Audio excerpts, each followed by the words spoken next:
Hey, welcome, all my right thinkers. Thanks for tuning in and check out your boy, P Funk. Thinking right out here in the lab. I'm getting a little warmer, so I'm getting a little looser now. I'm about to do my thing. I got a nice lesson for you today. I got a 3-in-1 show for you today, so let's get started. Rightism, 25 rules to live by. Storytelling, story with a message. There's a message in the story for life. I give life lessons. You tune into receiving them. I appreciate you. We got a good thing going. Let's do what we do. Right thinking mission, that's what I'm on, is to enlighten, inspire, educate, and motivate you, an individual, to a higher spiritual level of enlightenment. Excuse me. Right thinking way of life through mental and spiritual discipline. Practice daily will help and guide you to obtain your spiritual goal of reaching spiritual enlightenment. AKA know thyself. Sorry about that. Now, my mission is to get all right thinkers to know thyself. If you're a right thinker, your goal is to know thyself. See where we're going with this? Let's get there together. So I ask the question, do you know you? You will when I'm through. It's rhetorical, but if you don't have an answer for yourself, tune in. I'll help you with that. That's what I do. A person who knows not and knows not that they know not is foolish. Disregard that. A person who knows not and knows that they know not is simple, but you can teach them. That's why I do what I do for you. I appreciate you too. Stay tuned. I got more for you. A person who knows not and believe and think that they know is dangerous. Avoid them. I do. A person who knows and knows not that they know is spiritually asleep. I can awaken them. I'm the spiritual alarm clock here to wake you up with knowledge of self. That's what I do for you. A person who knows and knows that they know is wise. Follow them. All these persons reside in you. Right thinkers know thyself. And to my yacht, be true. Woo-hoo-hoo. I'm going to give you a quick lesson in the search for true happiness and inner peace. Then I'm going to break down the process of yoga from the Egyptian side concept and from the Indian concept. And then I'm going to break it down and take you home with how does meditation work? And I got the breakdown for you, understanding the process of meditation. So let the lesson begin. Start with the search for true happiness and inner peace. AKA, I learned this over 35 years ago. It's called Sun and Bunham, AKA the supreme good. What's this? Now, according to popular culture, and you never want to follow them, holds that happiness comes from hoarding objects and obtaining wealth, as well as from promoting situations which provide pleasures and outer prosperity, meaning you enjoy what you're doing and you're getting monetary things. So all that makes you happy, but that's not happiness. Understand this. Don't get the two confused. A lot of us do. That's why they say according to popular. Don't listen to them. Upon close reflection, if you did that, watch this, it will be quickly noticed what? That this is an illusion. Just like the dream world. You in it, it feels real. But what happens when you wake up? It wasn't real. Hello. Some of the stuff that we see is an illusion the same way. Now deal with it from that aspect, understand it. But have you ever met anyone who was what? Really happy all the time? I remember my great-great-grandmother and her mother. My grandmother, not so much, but those two, they were just as happy. They were just cool. Oh man, I remember that. I seen them cuss and get all out of pocket, none of that stuff. They was always mild-mannered. They was all keep everybody in control. So yeah, I've seen somebody happy all the time. I don't know why. I do now. I didn't know then. But yeah, when you reach that level in life, that's what it brings you. You just cool, content, cool cucumber. Everybody got somebody in their family or they know somebody who like that. They're content with who they are. They know themselves. How about that? They're spiritually enlightened. From the perspective of not all this fancy word. My mother-in-law, 85 years old. She been living in my yacht her whole life. Don't have a clue who the hell my yacht was. But when I break it down and we talk, oh yeah, she on point. I'm teaching her now about all the Egyptian aspects of her character, and she's understanding it with no problem. Love that. But watch this. Now, even those who seem to have everything they want in life, and there's a lot of that, and what happened? They never satisfied. If you're a billionaire, okay, you're a millionaire, you got a bunch of money, and you still ain't happy, that means obviously, well, money don't make you damn it happy. They are ever restless and unfulfilled, always looking for some excitement, always looking for the next big thing. Why? They happy with themselves, obviously. So they keep searching through life for chasing illusions, chasing their tail, so to speak. But look at your own life. Okay, I tell people, stop looking outward, look inward, reflect and meditate on you and take care of that. Your issues, your problems, you should know them firsthand. You should address them firsthand. That's called self-improvement, okay? So look at your own life and reflect upon this. Your objects, all your money, and the people that you are involved with do not and cannot bring you true happiness or peace. Am I correct? You can answer that question for yourself. So in the end, they are what they call fleeting. True happiness and inner peace will only come when there is detachment from the objects of the world and the sentimental, worldly relationships. Oh, I love him. No, you can live without all of that. Okay? They can make you happy, but that ain't true happiness. Be they considered pleasurable or as sources of pain. Y'all take it together. Joy, you can't have one without the other. Joy and pain, yeah, they go together. But when you reach bliss, there's no more pain. Watch this. Consider yourself, okay, consider your sleep time. Again, I just gave the analogy about sleeping. You in another world, right? But when you turn away from the world and your ego personality, you do not experience peace and tranquility such as nothing you can experience what? In the world what? Of human existence. The mind can take you anywhere, but the physical world keeps you grounded right here, okay? So yet, what? People continue to search for what? The true source of peace and pleasure through what? Their ego-ignorant-based experience. Whatever it is, all those things that just make you happy, not happiness. True happiness is gained from within, and that's the beauty part about it. Watch this. When you reach it, you know, and this only, you hear me? Okay, no, this can, wait a minute. Wait a minute, no. Now, okay, the ego-based experience. Now this, because of what? Lack of reflection and the distraction of what? The ego-ignorant mind, and true peace and fulfillment can what? Only, there you go. True peace and self-fulfillment can only occur when there is steadfastness, believing in what you believe, holding firm to what you think is best. I live by my philosophical morals and I stand on them. In the inner self, and watch this, no leaning upon illusions, outside externalities, physical desires, egoistic feelings, or sentiments, etc. When you reach sage status, you master all these areas in your life where you don't have those problems. I'm pointing them out because I had them. I've taken care of mine. And if you got them, you need to take care of yours. That's only what's going to happen for you. Now, when these qualities have been mastered, developed, and you reach what? Peace and joy from doing just that can only be experienced when?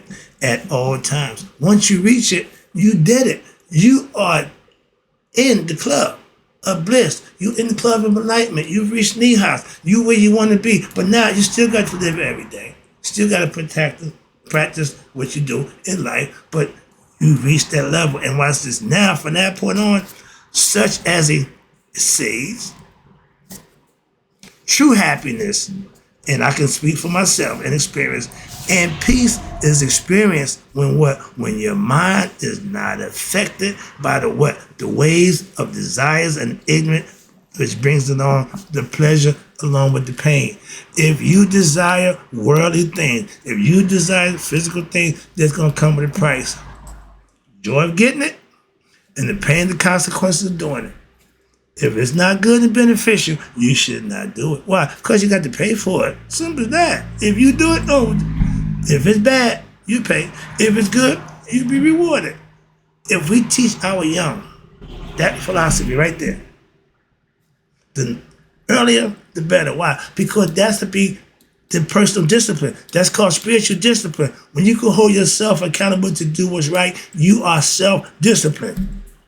If somebody got to tell you what to do is right, somebody got to keep enforcing on you what's right, that's not discipline. And it's sure not freedom either. We headed that way now. But the personal thing is we need to be self-disciplined. What? Patrol ourselves. Our ancients didn't have police, didn't have an army. Why? They didn't need none. Who were they fighting? They didn't have them problems. Okay, hard to believe, right? Yeah, I'm sure. But let me wrap this up. I see the clock is going. A few more things to do. But again, true happiness and prosperity are inner treasures, not the worldly treasures. No, no, no. Which are to be what? Discovered within your heart and mind and not in the outside world. None of this you take with you. This and this goes with you. The goal of leading a meditative, spiritually disciplined lifestyle is to discover that true treasure of inner peace on your own time and way so you know just what and how it is. AKA, you have knowledge of self. You know you completely. That's what my right thing philosophy in the aim to do. Just that for everybody who practices it. And again, the goal of leading a meditative lifestyle is to discover the true treasure of inner peace. And this treasure is more important than any form of outer prosperity, no matter how secure it may seem or to be. Anything outside of me, of yourself, can be lost, but you can lose what? You can't lose anything which you what? Hold in your heart. Like my master and Masonic order, my life you can take. My integrity, never. So all that trying to scare me out to do something I'm not going to do, the enslaved people. You had a group, the Igbo. When they got to where they were going, that they got enslaved, we're not going to be enslaved. We die first. They walked right into the damn water and drowned themselves. Women, kids, and men. That's unity, okay? If we come together, we're going to go out together. And I admire that. They're saying they had to do that, but that's strength. That's how they felt, okay? I ain't mad. I ain't got a problem with that. We ain't nowhere near that tough. Shit. Oh, did y'all know the ancients, all the pharaohs, all their servants, and their wives got buried with them too?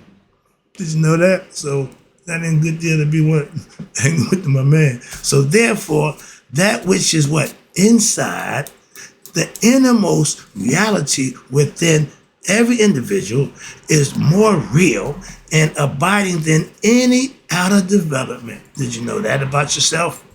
Everything you need is inside you. So why do we as people continue to search incessantly for what? Worldly possession due to ignorance and activities which they what?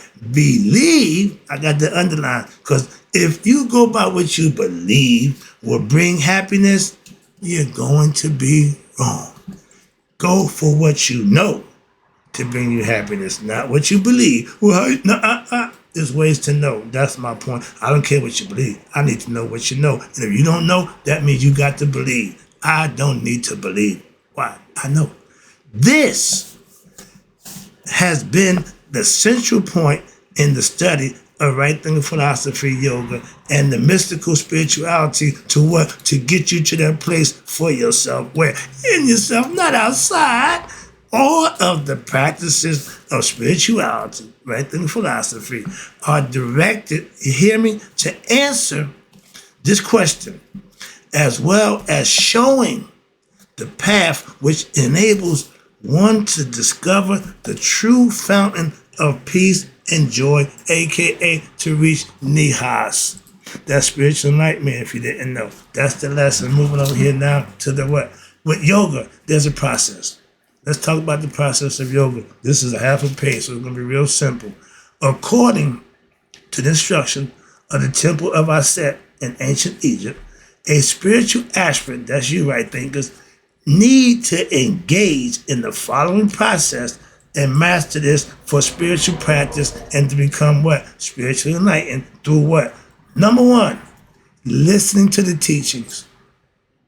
Tune in, I'm here every day doing just that, giving you lessons. Two, constant study and reflection of the teachings, along with practicing them when every day in your life situations, you put it to use. If what I'm giving you is meant to be used, use it to see if it works. Third, meditation on the meaning of your teachings. Put them to higher use, implant them in your subconscious, and use them when you need to.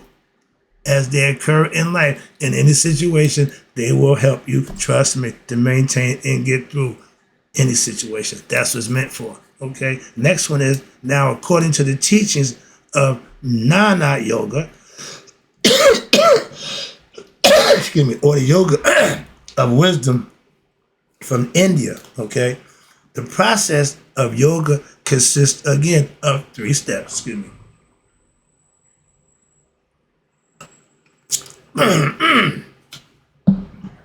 Now, I don't want to mispronounce none of this stuff. So you got, the first step is Shravana. That means listen, okay? Same as out. Now, I'm going to just give you, I don't want to mess it up. I guess I can get through them. Okay, you got Shravana, means listening to wisdom teachings. They got a little more explanations to theirs. It says, listen to the wisdom teachings, what I give you, having achieved the qualifications of a right thinker, or aka aspirant, there is a desire, personal desire to what? To listen to the teacher. I'm not making you come here. I'm not forcing you there. It's a desire that you have to listen to the teachings from a what? Spiritual preceptor, sage, teacher, master, whatever. But there is an increasing intellectual understanding of the scriptures and the meaning of truth versus what? The untruth. Real versus unreal. Temporal versus eternal. Human is all the first one. Spiritual is all the second one. They come together. You have to make the decision to live, do, and be for you to what? Get to the next level. Death ain't the end all be all unless you're ignorant. Moving on. Then the next one is here is manana. That means reflection from the Indians. Okay. Now, reflection on what? On those teachings again, and what? Living according to the spiritual disciplines enjoined by the teachings until what? The wisdom from experience is fully understood. Self-mastery will come from practice, and you'll get better, and that's what happens. And reflection, what? Implies that you're discovering what? The oneness behind the multiplicity. From the many come the one. From the one came the many. Of the world by what? Now you engaging in an intense inquiry into what? Yourself, the nature of one's true self. You want to know yourself. That's you aspire to find out who you are. I got the answers for you. Trust me. There's a bunch of them out there. Oh, nobody knows the truth? Oh, yes, we do. Okay? If you're ignorant, you don't know nothing. You don't know yourself. So get knowledge of self, you know the truth and God. Let's go. Wrapping it up. Woo-hoo, I got one in there. Now, this one I might mess up. Nididi Yasana, whatever that means. It's Niddhyasana. But it means what? The process of reflection leads to the state in which what? Your mind is what? Continuously introspective. That means you're God conscious, you're Christ conscious, you're spiritually disciplined. You know right from wrong. All you have to do now is implement it. And the rewards is so great. This is termed meditation. It means expansion of one's consciousness, culminating in what? In revelation of an identification with the absolute self. They call Brahma, we call them God, some call them Allah, some call them Jehovah, all bunch of names, okay? But it's all about reaching that understanding within yourself with your absolute self. They call them Brahma. All right?